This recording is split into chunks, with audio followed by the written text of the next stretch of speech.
super bem-vindos ao Risos e Rotas, o teu programa preferido, que eu já tô sabendo disso, porque aqui a gente conta histórias que conectam, que aproximam e também a gente mostra lugares incríveis, porque esse é o objetivo, fomentar cada vez o nosso estado do Rio Grande do Sul. E no tema de hoje, a gente vai falar sobre quando tudo alagou. Faz um ano da maior enchente que a gente já vivenciou, presenciou. E foi graças às pessoas que contribuíram, os voluntários, que fizeram tudo acontecer. Fizeram com que aquele momento tão doloroso a gente se unisse e visse a força das pessoas em reconstruir. E aí, hoje, eu convidei ela que é a minha diretora. Porque sim, ela esteve na linha de frente aqui em Porto Alegre, trabalhando incansavelmente. Então, Mônica, a gente já é íntima, muito obrigada por ter disponibilidade de sair de trás das câmeras, vir sentar aqui comigo para poder me falar como foi a experiência de ser voluntária num momento tão difícil para o nosso estado. Oi! Olá, pessoal! Então, acho que foi bem punk, tá? Eu não esperava, porque tudo começou a acontecer muito rápido e inicialmente era para mim só pegar um cachorro na vizinha. E aí o palio da firma, né, porque a gente estava com o palio da empresa, ficou mais de 8 cachorros dentro, e aí eu recebo a ligação. Para quem não sabe, eu fiz um concurso público militar e eu não exerci. Mas a minha pontuação de atividade física teve níveis altíssimos. E aí com isso fica lá registrado para casos de eventualidades como essa, eles chamam para ajudar. E aí a minha pontuação de resistência física sempre foi, até porque, além de diretora, eu também sou atleta, e aí chamaram. Eu estava salvando os cachorros, como eu te disse. E aí eu fui linha de frente dos barcos, e só de lembrar, assim, é um rolê bem delicado, assim. Eu nunca imaginei que eu ia presenciar situações como essa, assim, porque eu me vi numa posição onde eu precisava ser forte, mas ao mesmo tempo eu precisava ser leve. Uhum. Então, assim, eu fiquei na linha de frente de resgate dentro dos lugares mais altos, né? Então, eram 7 metros de água dentro da Matias e eu nadei para salvar cachorro, móveis, idosos. Eu presenciei óbitos, eu presenciei despedida, separação. Então, eu te dizer assim, eu fiquei 12 dias sem dormir, 12 dias trabalhando incansavelmente. Tendo algum tempo para ir para minha casa e ser forte, porque eu também abri a minha casa para pessoas desabrigadas, aí eu abri minha casa também para 2 famílias. E além disso, a gente estava sem água. Então, eu precisava ser forte naquele descanso de ir em casa buscar água para eles. Porque o carrinho da firma, ele servia para tudo isso. Então, eu acho que foi o momento mais punk da minha vida, mas o momento onde eu olhei e vi assim, cara, eu sou resistente. Então, se Deus me deu essa resistência, então eu estou aqui no lugar certo. Dentre umas visitas dos abrigos que eu saía para descansar e eu não conseguia, eu ia para os abrigos. Eu encontrei uma criança, Guilherme, eu acho, e ele me presenteou com um desenho, que eu vou postar aqui. O desenho dele é tão perfeito que eu me emocionei na hora que ele me deu. Ele disse, meu Deus, a Ariel de boné me salvou. Porque era exatamente isso, eu toda descabelada com boné e esse meus cabelos vermelhos assim. Era assim como me chamavam, a Ariel da enchente. Sabe que esse momento, com certeza, na vida dessa criança vai ficar marcada, né? Eu estive, na época, quando aconteceu a enchente, eu estava na Serra, eu estava em Gramado, né? E eu estava lançando alguns produtos, enfim, e eu estava no trajeto de Gramado para Nova Petrópolis. E aí começou todo aquele tendel. E eu não podia mais voltar por onde eu tinha vindo. Sim, teve e aí começou a me dar um desespero. E eu tinha uma publicidade para gravar em uma cabana que fica em Farroupilha. E eu não sabia se eu ia para Farroupilha. O que eu fazia? Né? Fui para Farroupilha, ficamos numa cabana super bem abrigados, o pessoal, né, nos cuidou tanto. Mas a gente, eu sou de uma região privilegiada, né? Na minha cidade, gente, praticamente nada, né? Então, moro mais no noroeste do estado, então, né? E assim, ó, a gente se sentia impotente. Então, eu demorei, assim, uns 5 dias para conseguir sair de onde eu tava. Pegamos uma rota alternativa, porque não tinha como nós voltar. Por todas as rotas, a gente subiu quase até Santa Catarina para conseguir descer. Aquele medo de tu não saber se na tua frente ia ter estrada ou não. Gente, assim, ó, algo desesperador, sabe? Tu não saber se ali na tua frente ainda tem ou não. E eu com meu filho em casa, então eu não tinha certeza se eu ia chegar em casa. E aquilo tudo foi muito desesperador. E quando eu cheguei na minha cidade, a primeira coisa que eu disse, a gente tem que fazer alguma coisa. A gente viu o desespero das pessoas.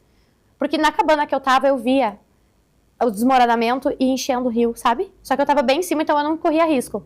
Só que aquilo foi tanto que a gente criou grupos. Só que a nossa realidade qual era? E limpar os lugares quando a água baixou. Enquanto eu estava limpando lá, vocês ainda aqui estavam, né? Sim. E eu não sei, assim, ó, tu já contou histórias, né, de como foi, mas como tu vê, assim, a questão da solidariedade das pessoas nesse momento, já passado 1 ano, né? E a gente vendo essa reconstrução das cidades, por exemplo. Nossa, eu digo que eu não já admirava a tradição que é de nós gaúchos, né? Mas depois da enchente, eu admiro muito mais, porque é um povo que se uniu, independente de raça, cor, estrutura financeira, até porque, falando assim, a galera do mais alto padrão, trazendo jet ski, a galera que dondoquinha, eu pedi ajuda para uma amiga minha, dondoquinha real, assim, ela entrando nas águas, porque realmente ali era esgoto, né? Uhum. Não são águas limpas, né? Não foi o mar, assim, azul, não foi Guaibão, entendeu?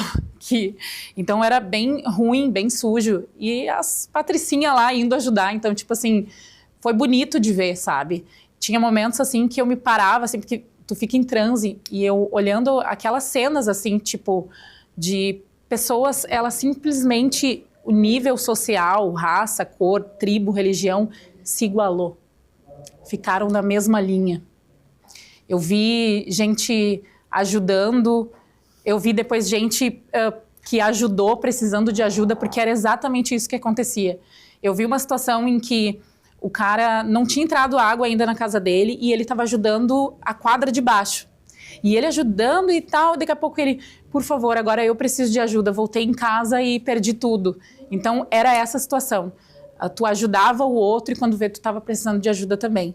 Eu também, né? A minha casa não foi afetada e eu estava naquele momento, eu não preciso de ajuda, mas na verdade eu também preciso de ajuda, porque o teu psicológico, eu fiquei muito mal depois, né? Eu fiquei quase 1 mês em transe, assim, porque era desesperador entrar à noite, principalmente, que tu escutava os gritos das pessoas pedindo socorro e aquela escuridão ali na Matias, assim, então o meu psicológico foi terrível, assim, né?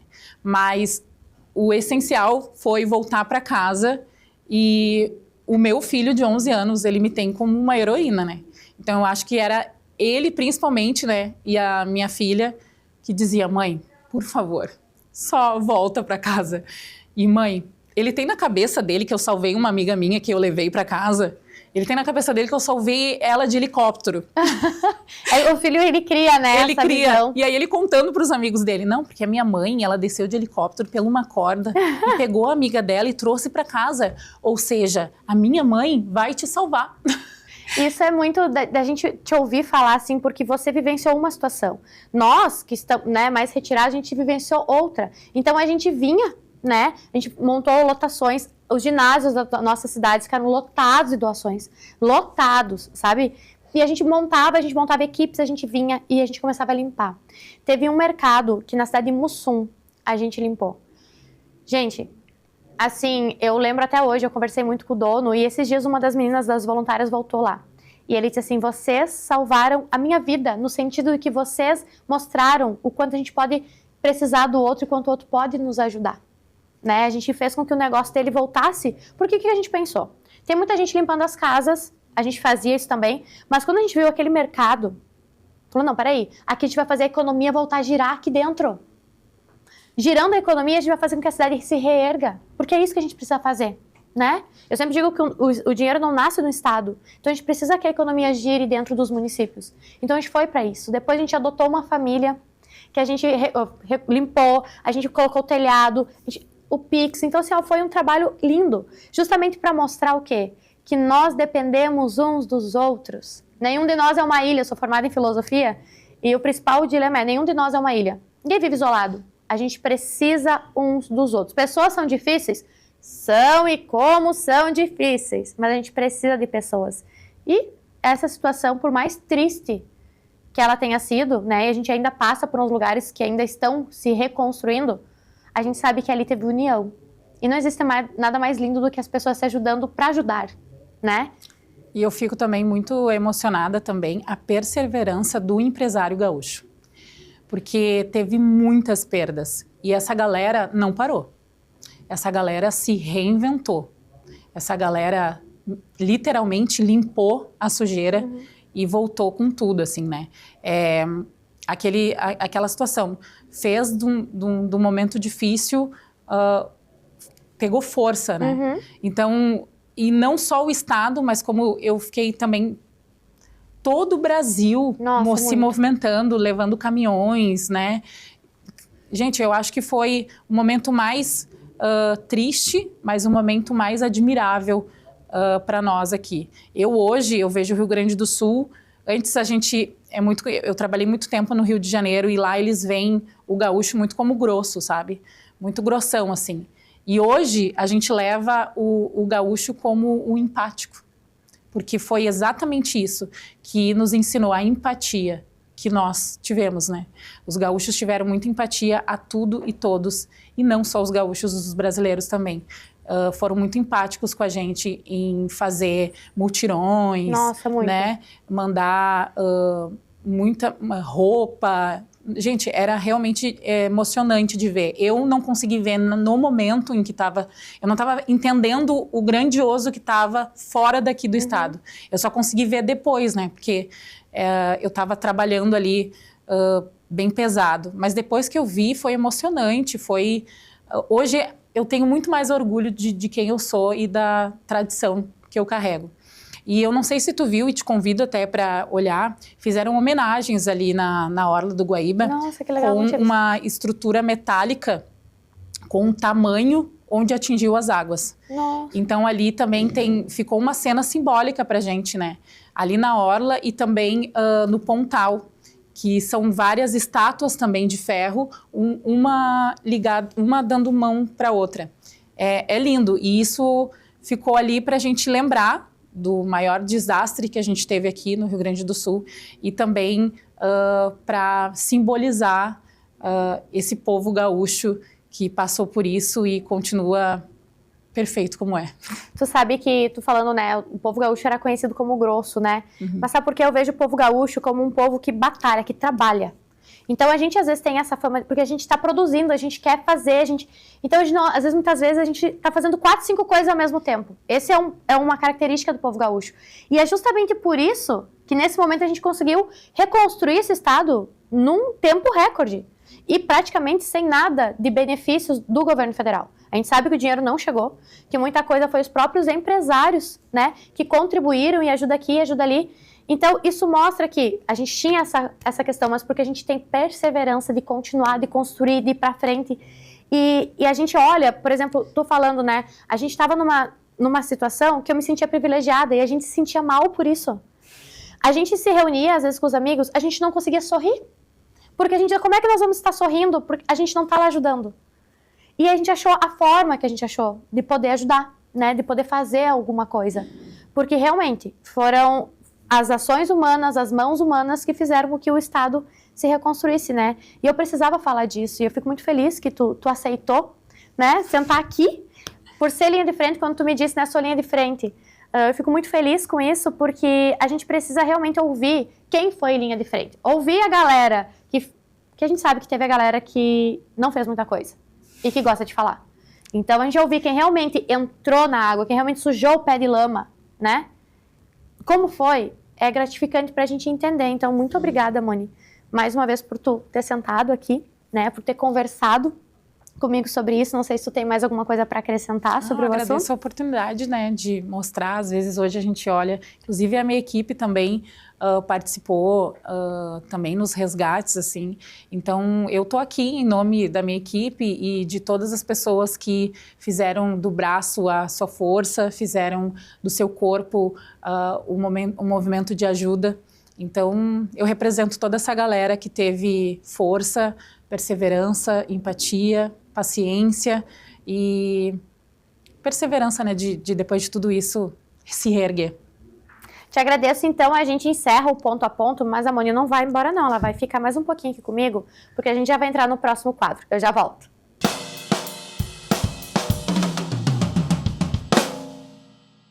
A gente começa agora, Tá Todo Mundo Falando. Está todo mundo falando, Maria Fifi já está sentada aqui. É o momento da gente falar o que está rolando na internet.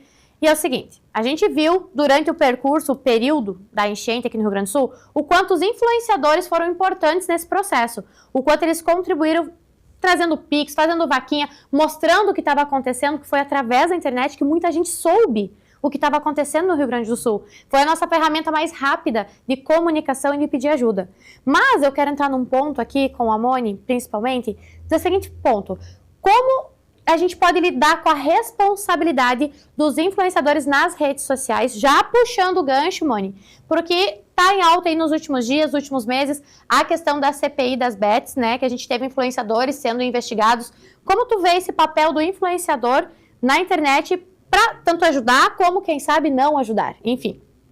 Bom, na questão da enchente, os influenciadores tinha muitos que ajudavam muito com as informações certas e a maioria que não ajudavam tanto com as informações que não eram verdades, né? Os fake news.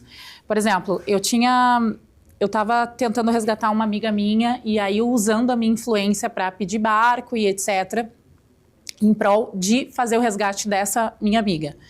E nesse meio tempo, a gente tentando acessar onde ela estava, porque era um dos pontos mais afetados, a gente não estava conseguindo ter acesso a esse local.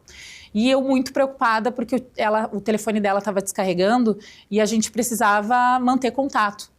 E aí, nesse meio tempo, eu perdi o contato com ela e um desses influenciadores veio com a tal fake news.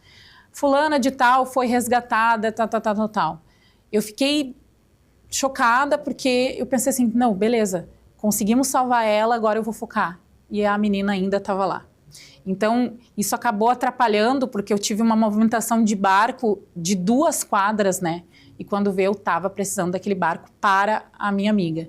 Então, um fake news acabou atrasando uma coisa que podia ter resolvido ali. Então, o influenciador, ele tem que ter a ciência de que ele é um comunicador. E nesse momento, por exemplo, a comunicação precisa ser dada certa, né? E se tu não sabe, é melhor ficar calado, então, do que vir com uma comunicação, comunicar algo que não existe ou errado, né?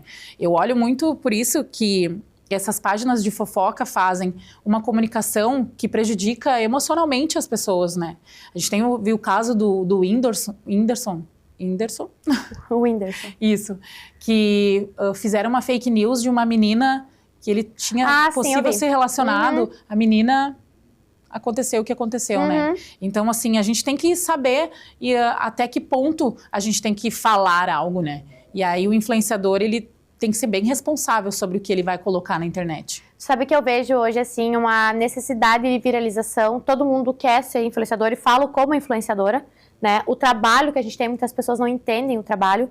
E até entrando nessa questão toda de responsabilidade, eu até falei nas minhas redes sobre a questão, então, das bets, anunciar joguinhos, enfim. O que eu mencionei, né? Sim, o influenciador tem, sim, uma responsabilidade muito grande com aquilo que ele divulga, né? Mas no momento em que o influenciador está divulgando algo que é permitido no país, automaticamente ele não está fazendo algo errado, né? Mas claro que vai da consciência de cada um, né? Eu, por exemplo, jamais divulgaria algo assim. Só que muitos aparecem muito atrativo por essas casas de apostas, enfim. Então, às vezes o influenciador pequenininho que viralizou lá de um vídeo X, ele recebe esse textinho que a gente recebe todo dia, né? Acredito que tu também deva receber, né? E aí parece muito fácil e acaba divulgando aquilo sem muita responsabilidade e aquilo vira uma bola de neve, né? Então, eu acredito, assim, ó, primeiro que eu acredito que o local de falar sobre essa CPI não seria lá no Senado. Vejo que tem coisas mais urgentes para a gente debater no nosso país, né? No Senado Federal. É importante essa questão dos jogos? É importante, mas no momento em que é regulamentado, a gente fica numa sinuca de bico. Até onde a gente pode penalizar alguém por isso? Agora, aquilo que realmente foge da lei, a gente não está vendo acontecer. Mas eu trago a questão dos influenciadores, né? A gente tem uma responsabilidade, mas justamente quem as pessoas estão seguindo? Se a gente for olhar hoje, muitos influenciadores não agregam muito na vida das pessoas. Não trazem uma informação que vá realmente, né, ter algo importante. O que eu penso sobre o influenciador, tá? O influenciador, ele nada mais é do que hoje a nova profissão. E é a profissão do momento. Então, se é uma profissão, precisa de estudo. Exato. Né? Eu vejo tanto influenciador não sabendo falar, não sabendo se posicionar. Isso. Né? Inclusive, o meu trabalho vem disso, né? Eu direciono influenciadores, eu pontuo, eu ajudo ele na criação de conteúdo, porque é necessário ser orientado, sabe?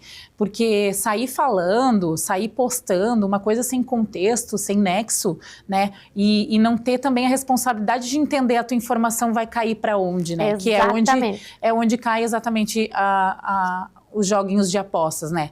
Aí, ok, a gente também precisa entender os dois lados. Aquele que aposta porque financeiramente precisa, né? E aquele que aposta porque, tá na moda, né? Então, é de extrema responsabilidade de quem tá fazendo a comunicação disso, entender se realmente é legalizado, até onde pode falar, até onde pode ir, os riscos que podem tomar, porque, beleza, eu divulgo essa plataforma, mas essa plataforma ela vai entrar dentro da casa das pessoas de que forma? Isso, qual é o recado que eu estou dando com isso? Exatamente, né? Então faz um estudo do que tu quer passar para a tua comunidade, qual é esse estudo, de qual forma tu quer levar isso, financeiramente ou não, sabe? Então eu acho que esse mercado de influencer, as pessoas precisam estudar mais, sabe? Na verdade, eu vejo assim, penso exatamente isso. Eu, quando decidi trabalhar com a influência digital, eu fui fazer curso, eu fui estudar, fui entender. Só que hoje, eu vejo essa necessidade de estar ali. E a gente, isso é uma questão cultural. A gente acaba dando ibope para coisas que não são interessantes. Então, a gente está aumentando aquilo que não está propagando algo saudável para as pessoas.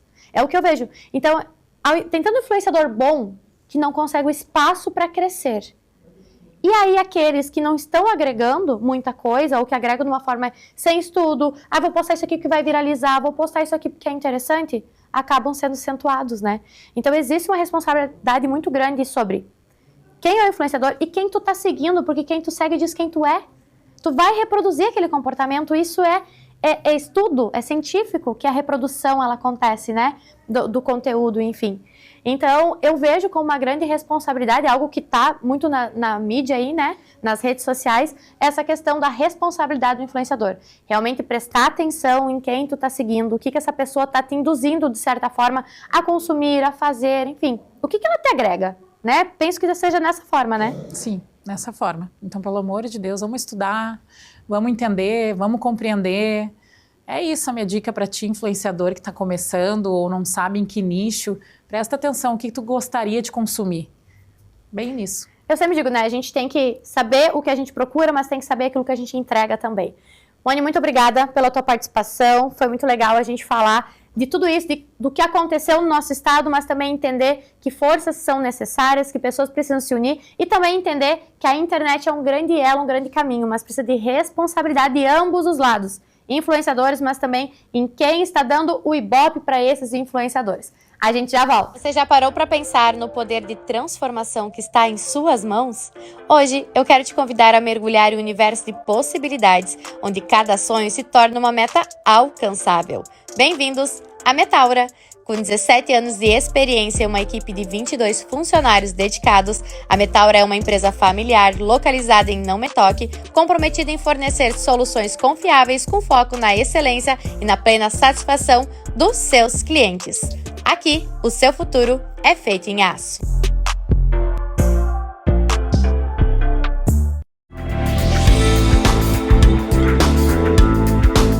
Se eu tô com meu mate na mão, tu já sabe que a gente vai viajar pelo nosso estado para conhecer lugares que são encantadores e que eu sei que tem aquele toque especial porque o povo gaúcho sabe fazer lugares incríveis. E é por isso que nesse momento eu te convido para assistir um vídeo de um lugar incrível que fica em Encantado, uma cidade que também foi atingida pelas enchentes e que há pouco tempo inaugurou o seu Cristo Protetor. Então acompanhe um pouquinho e já te organiza para ir conhecer esse lugar. Tudo que você precisa saber antes de visitar o Cristo Protetor em Encantado. Mas primeiro passa nos Poços Charrua para conhecer o maior Cristo do Brasil. E vamos começar pela acessibilidade do local. Nós estávamos com carrinho de bebê e foi super tranquilo. Além do Cristo Protetor, aqui você encontra a Capela São João Batista Scalabrini, onde são celebradas as missas todos os domingos às 16 horas. O local também conta com praça de alimentação e sempre com essa vista maravilhosa para o Vale do Taquari. Também tem lojas com artigos religiosos lindíssimos, além da própria loja oficial do Cristo Protetor. Uma loja enorme com muitos produtos, quase impossível sair daqui sem levar nenhum presente de lembrança. O Cristo Protetor está aberto de terças a domingos e também em feriados nacionais, das 9 até as 17 horas. E custa o valor de R$30 por pessoa. Crianças até 12 anos não pagam. E acima de 60 anos paga meia entrada. E como vocês já perceberam, seu pet é bem-vindo por aqui. E não esqueça de fazer um carinho no caramelo do Cristo. E se você gostou de descobrir todas essas informações com a gente, já nos siga para mais dicas, porque você já sabe que aqui sempre tem mais.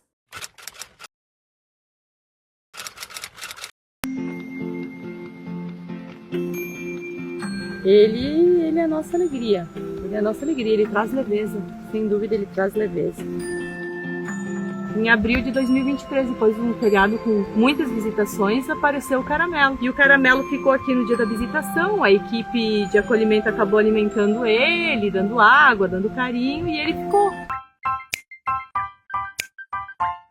Agora que nós nos mudamos para cá, desde que teve a inauguração do Cristo, então ele não saiu mais daqui. Ele acabou ficando porque ele passeava até o Boulevard.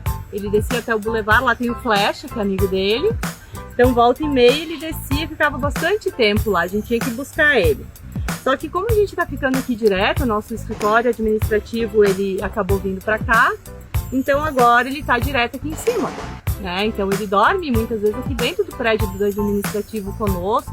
A gente está trabalhando, ele está deitado nas cobertinhas no corredor, ele tem as vacinas em dia, ele vai ser castrado também. O pessoal aqui, ele é muito amado por todos, porque ele é muito dócil. Todos os cachorrinhos que vêm aqui, a gente nunca teve problema com ele, Então ele traz muita alegria para nós. Os bichinhos são de Deus e a gente gosta muito dele. E o Caramelo é muito amado por todos. Que lugar incrível para a gente conhecer aqui no nosso estado e também fomentar a economia desse local. Encantado também foi uma cidade atingida pelas enchentes. E é por isso que a gente escolheu a dedo para te mostrar esse lugar que fica aqui, no coração do Rio Grande, para você fazer mais uma vez aquilo que a gente fez durante a enchente. Pegar na mão e fazer esse estado cada vez subir mais e mais. E diante disso tudo, eu te convido para conhecer os artistas que tem no nosso estado e já te digo, se tu conhece alguém que tem um talento especial aí escondidinho, manda para nós um vídeo que por enquanto a gente está catando na internet, porque se tá na internet, tá aqui no Risos e Rotas, então acompanhe esse artista local aqui do Rio Grande do Sul.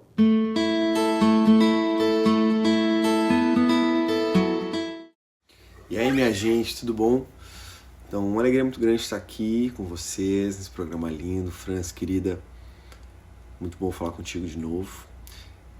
Quero trazer para vocês uma música que é uma composição minha, letra e música, uma chacareira, um ritmo tradicional da região do Pampa, argentino, tem suas origens aí nessa mistura dos povos originários com o europeu colonizador. E é um ritmo que cada vez é mais tradicional aqui no Rio Grande do Sul. A chacareira tem um pulso forte, é um 6x8, para quem é do meio da música sabe, na divisão rítmica. E a letra traz, né, o título é Caminho do Meio, e a letra traz essa reflexão, né, sobre os nossos caminhos, as nossas escolhas. E a gente vive hoje em um país polarizado, então o Caminho do Meio tem um pouco disso também, que a poesia nos permite, né, nessa viagem de ter uma saída alternativa, não necessariamente ligado com questões políticas, mas sim sobre como a gente leva a nossa vida. E o caminho do meio é isso, é o caminho do bem, é o caminho da esperança. Então vou tocar para vocês.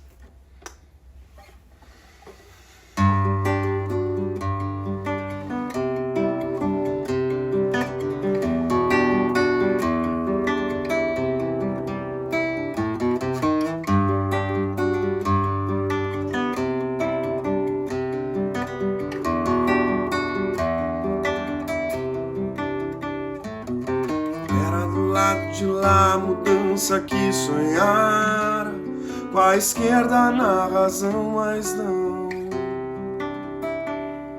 Meu tino voou na ilusão, abracei com a direita nada, na emoção de uma virada ao chão.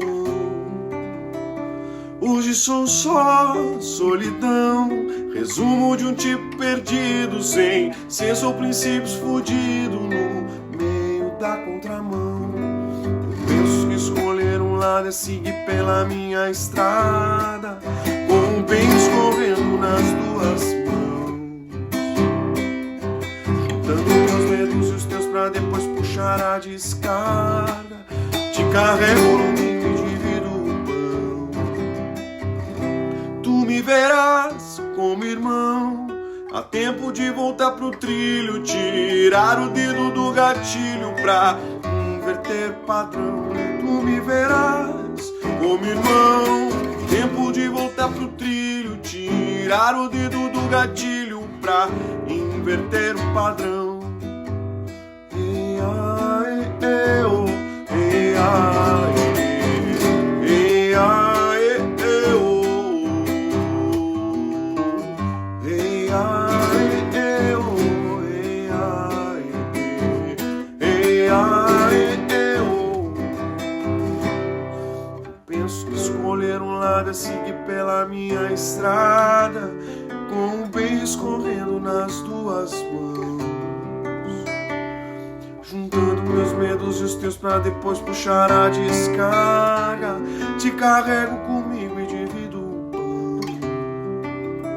E tu me verás como irmão, há tempo de voltar pro trilho, tirar o dedo do gatilho pra inverter o padrão. Tu me verás como irmão, tempo de voltar pro trilho, tirar o dedo do gatilho pra inverter o padrão. Ei, ai, eu, ei, ai, ei, ai, eu, ei, ai, eu, ei, ai, ei, ai, eu.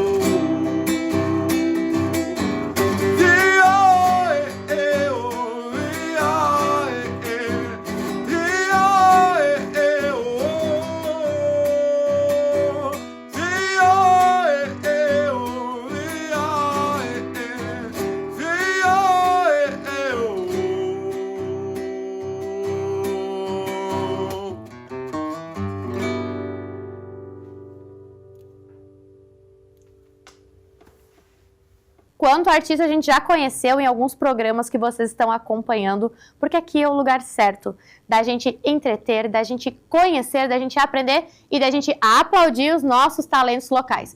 E falando em talentos locais, eu preciso dizer para vocês que existe muita ONG com responsabilidade. E essa questão aqui nesse programa é propósito, mostrar para vocês os animais que estão esperando um lar, um abrigo, um aconchego. Então assiste aí quais animais podem fazer o teu dia mais feliz.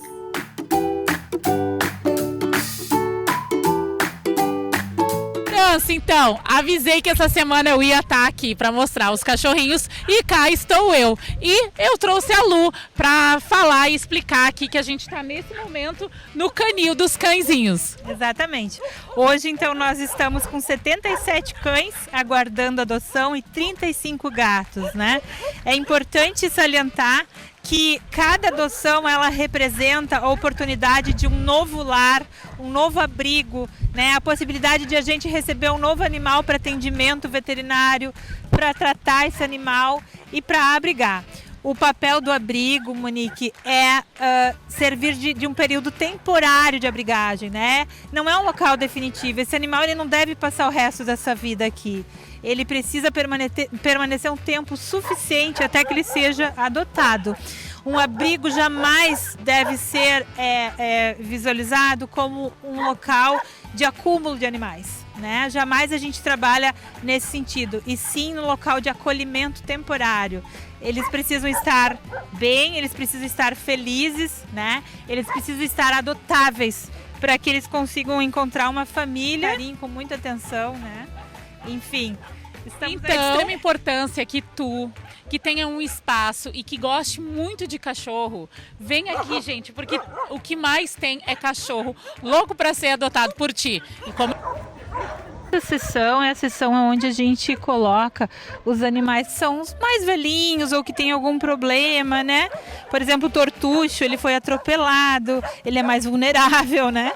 E a gente vai testando se eles têm alguma afinidade um com o outro, né? Então esses grupos ficam restritos porque eles brigam muito, né?